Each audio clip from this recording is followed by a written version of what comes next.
Minsan wala eh.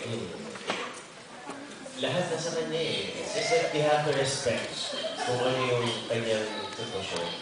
Alam mo ba yung sitwasyon niya? Dinaanan? Ano po? Nabanggit ba niya yung sitwasyon mong nadaanan? O narinig mo? It's quite obvious naman po. And you have to respect kung ano yung decision ng family decision niya. And, you know, talk about priorities. Alam naman natin na ang priorities ay, you know, trabahuhin na gusto yung kanyang career, be the best she can be. And, ay, umiyak na rin siya. Wala! Naalala ko si Hindi. Hindi. Totoo, di ba? Bakit mo ipipilit eh? Di ba? Kaya, di ba? Minsan eh, siya sa mga ibang lalaki na, alam niyo naman nga eh, hindi pipilit. Ngayon ka ba man? Hindi ko ba pinilit?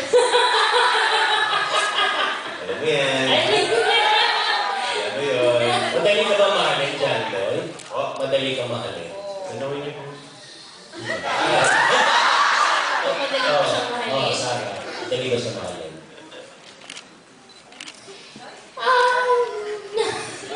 Hindi ko...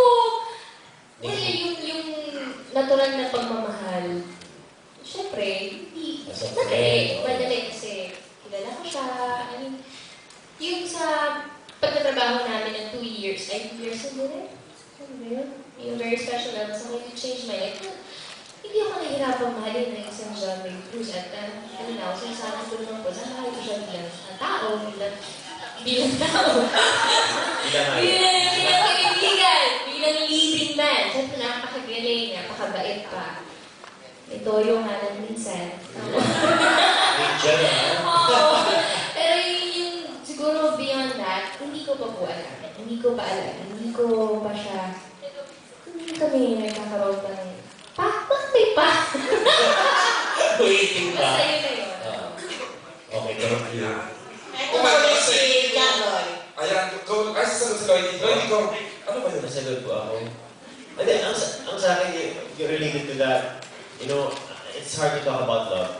Yung talagang love na romantic love. But I know one thing for sure, ngayon hanggang tumagal, alam ko in my heart, we will always be special to one another. Okay. See you. See you. Avatar. Yeah, oo, totoo. Siguro yun po yung yung magic. Na meron yung magic siguro natin. Oo. Napaka-special mo. Sobra. Okay. Medyo, as we told you po kanina, medyo limited time tayo ngayon. They will have to do sa bus para guesting. Pasensya na. But before the final, ayan, may pakilang po, the Sarah Geronimo 24, Sarah Geronimo US Tour. May 25 sa San Francisco sa Nob Hill Visoni Center. Sa May 26 sa Phoenix, Arizona sa Celebrity Theater. June 1, 2020 sa San Diego sa Balboa Theater. And of course, sa June 2 sa Los Angeles sa Orpheum Theater po. We'll give you mabilis na press release. Okay, Alex Carney, we would like to hear from you. Pasalamatan natin. We'll see more of the press pa naman soon. Maraming salamat po sa pumunta. Sabi namin kahit Ingo, kahit Kuka, kantay ko yung salamat po sa mga education. Sana po tulungan niyo po kami spread sa lahat ng tao na sa March 30, Black Saturday, showing na po yung part 3 ng love story na kaya namin yung Jet and Liza and yung Smile na Woman. Thank you, Stormy. And of course, the beautiful Isabel Taza. Thank you for everybody who came today.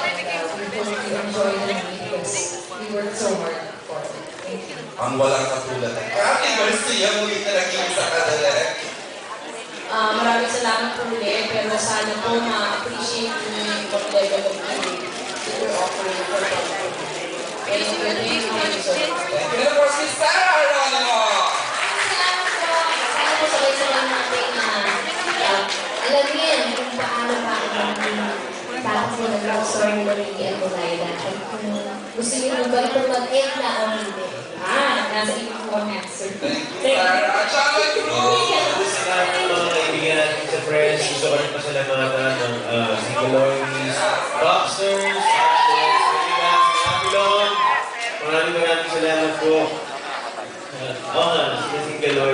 maraming salamat po sa oras na binigay nyo. And again, we're very sorry for the limited time. And please po, supportahan niyo po kami na ma-promote po ito ng maayos. Maraming salamat po. On behalf of Star Cinema and Viva Films, thank you for coming this afternoon.